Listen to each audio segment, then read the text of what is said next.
Sorry for the delay. Good evening, ladies and gentlemen, my fellow Ghanaians.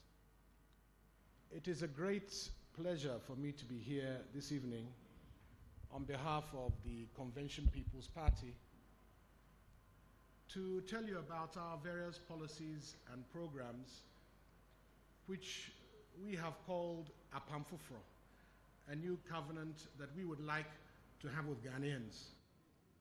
And we would like to, first of all, thank the IEA for the hard work that they have done in creating this platform, not today, but over many years. And we congratulate them for that sustained effort.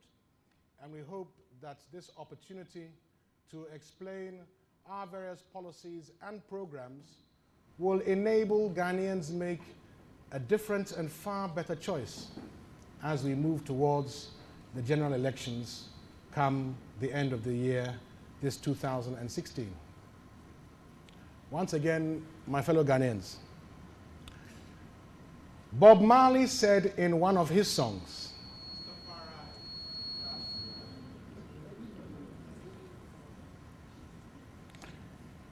"If you are the big tree, we are the small axe sharpened to cut you down." We, the CPP, say to all Ghanaians that we have a small axe, but we will harvest a big tree. Ghana's first president, Kwame Nkrumah, was the son of a goldsmith and a petty trader. By dint of hard work, he was able to educate himself and change his life story. This is the Ghanaian dream in action. If this was done in the 1900s, why can't we do it today in the 21st century? We must create a just society where everyone has a fair and equal chance of success and make the sky the limit for those who want to change their destiny. I represent the party that believes in the oneness of Ghana, not tribal world banks, but a world bank of truth, a world bank of hope, a world bank of justice, and a world bank of opportunity. Unfortunately, the behavior and policy choices of both the NDC and the NPP in government have made Ghanaians lose hope. Many Ghanaians think all is lost and that all politicians are the same. But all is not lost. That is why I am running for the highest office of the land. And that is why I am running on the ticket of the Convention People's Party, out of conviction, because I sincerely believe we have the ideas and the capacity to rescue this nation and provide hope for the future. Just look around you.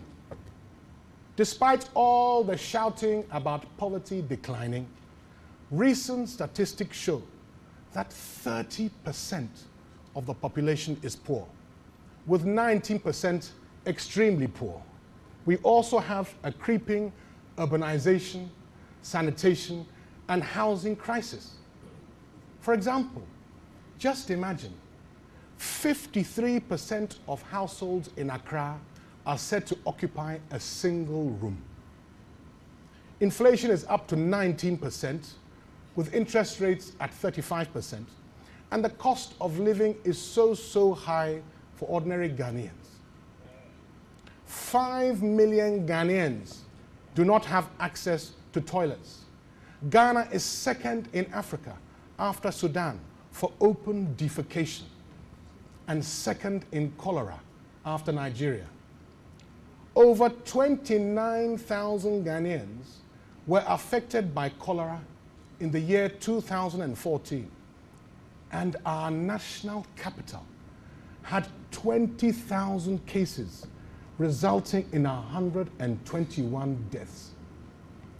This is absolutely unacceptable and indeed impermissible in the 21st century. That is why I believe there is a need for a new covenant with the people of Ghana. That is what the CPP is offering Ghanaians, Apam Fufro. It is founded on our values of self-determination, social justice, and Pan-Africanism. We cannot cover all areas in detail tonight, but I will share with you our thoughts on job creation, the economy, energy, and making Ghana work again. So looking at putting the people back to work has shown, the research has shown, that although there is economic growth, it's not reflected in employment growth. And while there's growth, there's also increasing inequality. So clearly we have to rethink our growth strategy, because growth is pointless unless it produces high-earning jobs and wealth for all. So our efforts will be in partnership with the private sector in the areas of linkage between agriculture and the private sector, between agriculture and marketing, for the production of import substitutes. We must invest in manufacturing and agriculture because that is where the potential for job creation is high. For example, growing bast fiber to produce jute sacks would save the country $300 million otherwise paid to other countries. And the ingenuity of Ghanaians, with or without governments, has proven that we are capable of developing many valuable niche markets. Today in beauty products, high-quality Ghanaian shea is available in small quantities. But both the MPP and the NDC have misgoverned our niche markets like shea, cashew, bamboo, and others. The CPP takes a more real approach to the economy and has studied even more opportunities in the niche economy. It's important because many countries have prospered through commodities like crude oil, oil palm, rubber, copper. So Ghana's path to prosperity must also be defined. So let me give you some of the ideas that we have and some areas we have done some extensive research on. That area concerns the massive cultivation of the African tropical almond tree. We know it here as Abrofo in Katia. In Hausa, they call it Gujiambaturi. It's very, very serious. California alone produces 80% of the world's supply and earns an income running into billions and billions of dollars. Check it out for yourselves. And this research has been carried out by Ghana's foremost almond tree expert for the past 15 years. His name is Nana Kwesi Abra, and he's in the audience. Nana, please identify yourself for everybody. Let me tell you a few facts about almond. Almond has a short growing period and a very good yield. The yield is approximately 3,550 kilograms per hectare. And it starts bearing fruit after only 2.5 years. Harvesting and processing is easy and cheap, and rainfall requirements are minimal, meaning it can grow practically as it does anywhere in the country.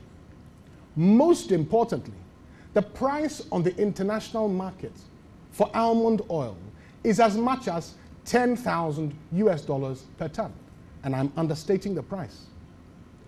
Cocoa has never gone above $3,600 a ton. Oil palm is currently $800 a ton. Almond oil, Abrofo Nkatia oil, is selling for $10,000 per ton. We intend to mobilize 2 million youth to plant 32 trees per person in an 8-hour workday, or 1,280 million trees in 20 days at 175 trees per hectare, meaning that a total area equivalent to 7,314,285.7 hectares would be planted, giving us almost 26 million tons for the whole area. Remember, Ghana has millions and millions of hectares of land available and currently lying fallow. A rough estimate based on the above could potentially produce 30 million tons of oil, multiplied by $10 per litre, and Ghana's economy could potentially generate 300 billion US dollars. That's serious. 300 billion US dollars. So, why be shameful and disgraceful like NDC, chasing the Chinese around in circles for 3 billion, when God has given us fertile lands that with a little effort we could aim to generate 300 billion? Cut that target in half. Cut that target in half, even more than half, and earning 100 billion alone would clear the country's debts. Cracking nuts and toasting kernels, as well as extracting and processing oil, would employ 500,000 people, as well as generating multiple research institutes to support the program. Financing of this program would be made available from different local and international sources, and it would be an incentive-based scheme based on an outgrower system. But ask yourselves, at the moment, do we know even where these 2 million youth would come from? So, going off at a tangent, within 6 months of coming into office, CPP would introduce the national ID system. We can all see what has happened so far. And we would implement it entirely by our own local creative software developers. The process itself would provide new Ghanaian jobs. It would help with our electoral register. Ask Peter McMahon, he's here. It would ensure better credit rating. It would save millions from multiple agencies doing the same job. It would provide better statistics. It would allow us to have an addressing system, help widen the tax net, and facilitate e-commerce. But of course, we would look at the law to make sure that the authority had greater autonomy and there was also greater protection of individuals' information. But going back to almond trees for a moment, the example I gave doesn't mean that all we're going to do is grow almond trees. More will be done for cocoa, shea nuts, maize, cassava, and other produce. We will, of course, have nothing to do with GMO. So, as far as we are concerned, the examples so far that I've given about agriculture have been related to creating jobs. And let me tell you this, the situation is serious. Did you know that recent statistics tell us that 48% of Ghanaians, and I repeat, 48% of Ghanaians between the ages of 15 and 24 are jobless. I repeat, jobless. And they say that it is going to peak in the coming decade. Are we not a creative country? Do we not have a creative leadership? Why do we always have to think that the only ways of providing employment are for white-collar jobs? Kwame Nkrumah was creative. In his time, even prisoners were put to work, not like today, where they are packed in inhuman conditions like sardines. Fellow Ghanaians, we are a nation in great difficulty. Sorry, what I meant to say is that we are a nation in crisis. C-R-I-S-I-S, crisis. The youth unemployment scheme The youth employment schemes so far merely play with the problem and only provide temporary solutions. The most important thing for Ghanaians to understand is that we have to do things differently if we want different results. That is what self-determination and that is what self-reliance means in practical terms. We need programs that compel all hands to be on deck. Ghana and Africa have one basic problem. We are not producing enough. That is why our currency is in crisis, and that is why our economy is in crisis. We must create jobs, and the right type, and fast. And we in the Convention People's Party believe it is possible to change the structure of our economy through state intervention, but that stimulates the private sector to secure the strategic investments that we see are our development imperatives. So ask yourselves the critical question: how did we get into this situation? The answer actually is very simple. 24 years of the same economic policies of the NDC and the MPP are what has landed us up in this miserable situation. They believe in inflation targeting, and the failure of the central bank to achieve single-digit inflation over the years shows that inflation targeting is inappropriate for Ghana. The CPP will not practice inflation targeting. We shall focus instead on economic growth and job creation, and allow the inflation rate to find its own level in line with the pace of economic activity. But that doesn't mean we're opposed to stabilization. But we are not in favor of more austerity. Austerity which causes retrenchments, increase in utility bills, and higher taxes for the already suffering Ghanaian. We agree rather with the 1998 Nobel laureate in economics, who said that economic growth or development must be about human progress and happiness. We will, of course, establish a comprehensive, detailed plan that will